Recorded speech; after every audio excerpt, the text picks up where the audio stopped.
घटनाचक्र पूर्वावलोकन इतिहास की सीरीज़ में आप सभी का स्वागत है। आज का हमारा टॉपिक है ईस्ट इंडिया कंपनी और बंगाल के नवाब। इसके नोट्स देखेंगे, उसके बाद प्रश्न कोश है उसको सोल्व करेंगे। चलिए अपनी क्लास को शुरू करते हैं। गाइस, क्लास शुरू करने से पहले अगर आप लोग चैनल पर नए हैं तो प्लीज़ सब्सक्राइब करिएगा। वीडियो पसंद आए तो लाइक एंड शेयर करिएगा। शुरू करते हैं आज के नोट्स को। मुगल सम्राट द्वारा स्वतंत्र रूप से नियुक्त बंगाल का अंतिम गवर्नर मुर्शिद कुली खान था। इसका टाइम पीरियड था 1717 से 1727 ईस्वी। इसने अपनी राजधानी ढाका से मकसूदाबाद बनाया और नगर का नाम मुर्शिदाबाद रख दिया। इसने भूमि बंदोबस्त में इजारा व्यवस्था आरंभ की। अलीवर्दी खां 1740 से 1756 ईस्वी ने यूरोपियों की तुलना मधुमक्खियों से की तथा कहा कि यदि उन्हें न छेड़ा जाए तो वे शहद देंगी और यदि छेड़ा जाए तो वे काट कर मार डालेंगी। किसने कहा था ये? अलीवर्दी खां ने। इसकी मृत्यु के पश्चात उसका दोहित्र सिराजुद्दौला उत्तराधिकारी बना, जो कि बहुत योग्य शासक था।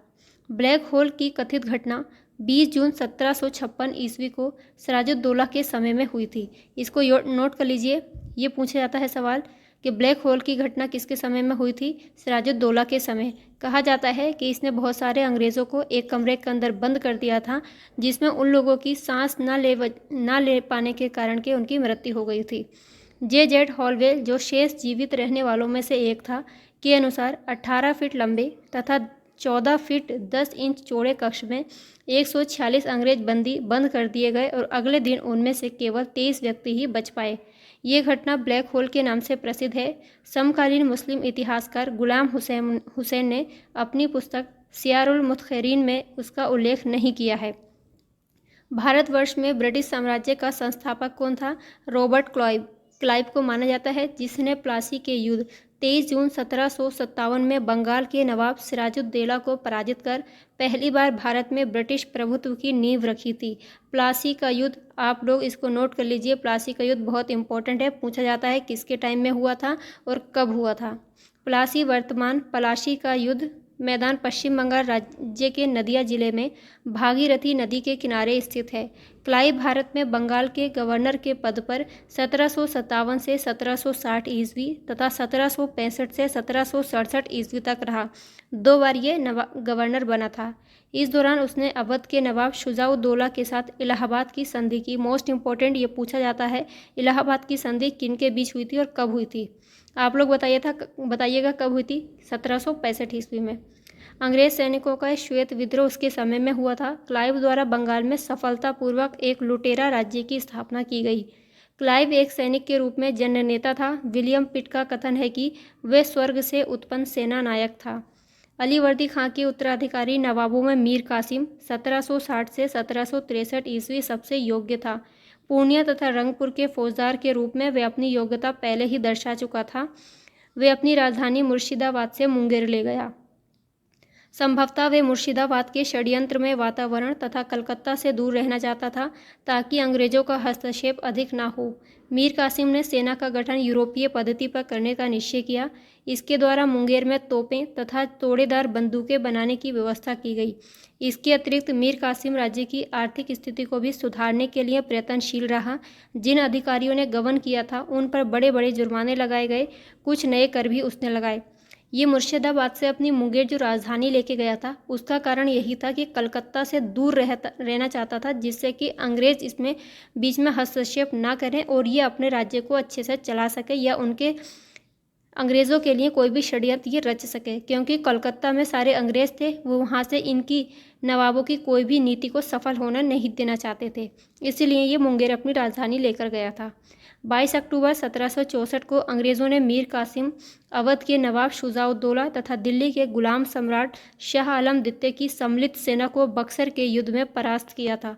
नोट कर लीजिए, स्टार लगा लीजिए। बक्सर का युद्ध कब हुआ था? 22 अक्टूबर 1764 को।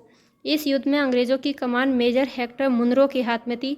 ये भी पूछा जाता है कि बक्सर के युद्ध के समय कमान किसके हाथ में थी? हेक्टर मुनरो के हाथ में थी। इस युद्ध के समय वेंसिटार्ड बंगाल का गवर्नर था। इस युद्ध के परिणाम ने प्लासी के निर्णयों पर मुहर लगा दी। भारत में अब अंग्रेजों को चुनौती देने वाला कोई दूसरा नहीं था। इलाहाबाद तक का प्रदेश अंग्रेजों के अधिकार में आ गया तथा दिल्ली विजय का मार्ग खुल गया। बक्सर का युद्ध भारतीय इतिहास में निर्णायक सिद्ध हुआ।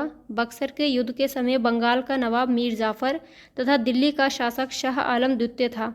इलाहाबाद की दूसरी संधि 16 अगस्त 1765 के अनुसार शाह आलम को अंग्रेजी संरक्षण में ले लिया गया तथा उसे इलाहाबाद में रखा गया। इलाहाबाद तथा कड़ा के जो क्षेत्र नवाब ने छोड़ दिए थे, शाह आलम को मिले। 12 अगस्त 1765 की संधि के अनुसार मुगल बादशाह शाह आलम द्वितीय ने कंपनी को बंगाल, बिहार तथा उड़ीसा की दीवानी स्थायी रूप से दे दी। मतलब इनके हाथ इस टाइम पे कट चुके थे, सब कुछ ये लुटा चुके थे। इस समय Robert Clive east India company का बंगाल का गवर्नर था। इसी समय बंगाल में द्वैध शासन की शुरुआत हुई। इम्पोर्टेंट है, फिर से इस पर स्टार लगा लीजिए, पूछा जाता है द्वैध शासन की शुरुआत किसने की थी? रॉबर्ट क्लाइव ने। कंपनी ने दीवानी कार्य करने के लिए 2 उप दीवान, बंगाल के लिए मोहम्मद रज़ा खान को और बिहार के लिए राजा शिताब राय की नियुक्ति की थी। शाह आलम द्वितीय का संपूर्ण जीवन आपदाओं से ग्रस्त रहा तथा उसे अंधा कर दिया गया।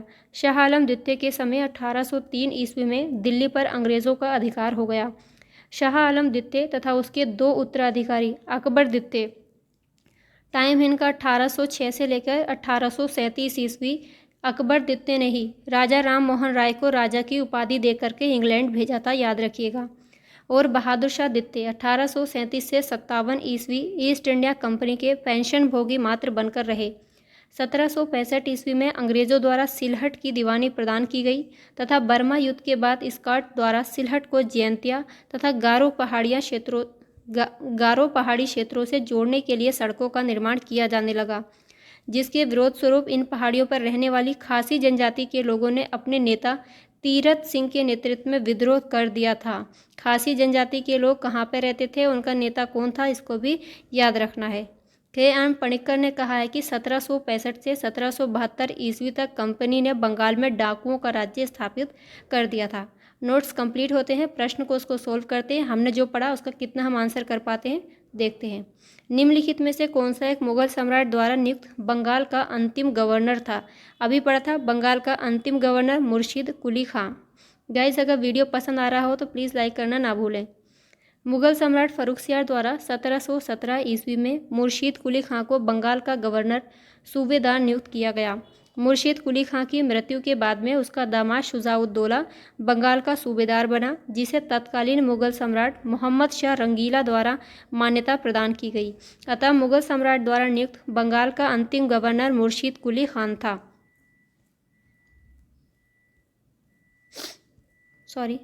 मुगल बादशाह द्वारा नियुक्त बंगाल का अंतिम सूबेदार कौन था? मुर्शीद कुली खां। देखिए, आरओ 2021 में पूछा हुआ नया सवाल है। निम्नलिखित में से कौन सा युद्ध था जिसने भारत में ब्रिटिश प्रभुत्व को प्रारंभ किया था? प्रारंभ करने वाला था प्लासी का युद्ध, लेकिन उसको निर्णायक करने वाला था बक्सर का युद्ध। भारत में ब्रिटिश प्रभुत्व का प्रारंभ प्लासी के युद्ध से हुआ। प्लासी के युद्ध 23 जून 1757 में रॉबर्ट क्लाइव के नेतृत्व में अंग्रेज़ों ने बंगाल के नवाब सिराजुद्दौला को पराजित किया। नवाब की सेना 3 राजद्रोहियों मीर जाफ़र, यार लतीफ़ और राय दुर्लभ के सेना नायकत्व में थी।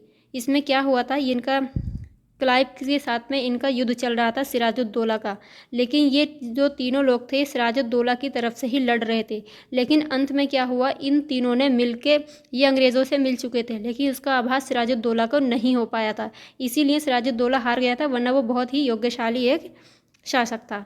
नवाब की एक अग्रगामी टुकड़ी के नेता मीर मदन तथा मोहनलाल थे।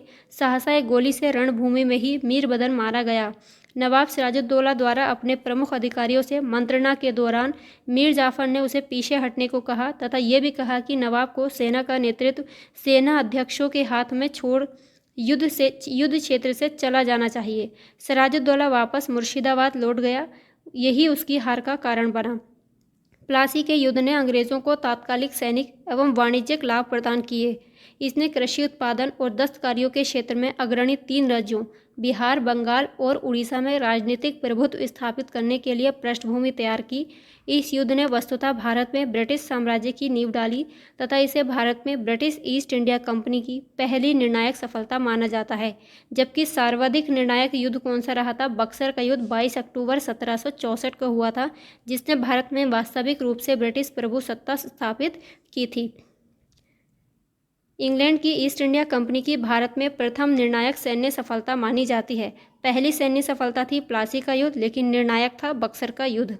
बार बार बता रहे हैं, इसको नोट कर लीजिएगा, डेट बहुत इंपॉर्टेंट है। प्लासी का युद्ध लड़ा गया था, कब लड़ा गया था? 1757 ईस्वी में। सिराजुद्दौला लॉर्ड क्लाइव द्वारा परास्त हुआ था। कौन से युद्ध में हुआ था? प्लासी के युद्ध में। भारतवर्ष में ब्रिटिश साम्राज्य का संस्थापक कौन था? ये रॉबर्ट क्लाइव था। भारतवर्ष में ब्रिटिश साम्राज्य का संस्थापक रॉबर्ट क्लाइव को माना जाता है। इनको लॉर्ड कहना सही नहीं रहेगा, लॉर्ड का मतलब मालिक होता है, ये हमारे मालिक नहीं थे ये लोग। जिसने प्लासी के युद्ध 23 जून 1757 में बंगाल के नवाब सिराजुद्दौला को पराजित कर पहली बार भारत में ब्रिटिश प्रभुत्व की नींव रखी थी। इन्होंने तो हमको गुलाम बनाना चाहा था, लेकिन ये हमारे मालिक नहीं हो सकते। निम्नलिखित में से किसे स्वर्ग से उत्पन्न सेनानायक कहा गया है? रॉबर्ट क्लाइव को स्वर्ग से उत्पन्न सेनानायक कहा गया। किसने कहा था? ये विलियम पिट ने। प्लासी का युद्ध मैदान कहाँ स्थित है? पश्चिम बंगाल में। प्लासी वर्तमान इसका नाम है पलाशी। इसका युद्ध मैदान पश्चिम बंगाल राज्य के नदिया जिले में भागीरथी नदी के किनारे स्थित है।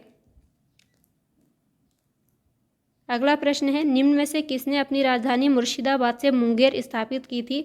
ये था मीर कासिम। मीर कासिम एक योग्य था, लेकिन हालात और परिस्थितियों ने उसको अयोग्य बना दिया। मीर कासिम अपनी राजधानी मुर्शिदाबाद से मुंगेर ले गया।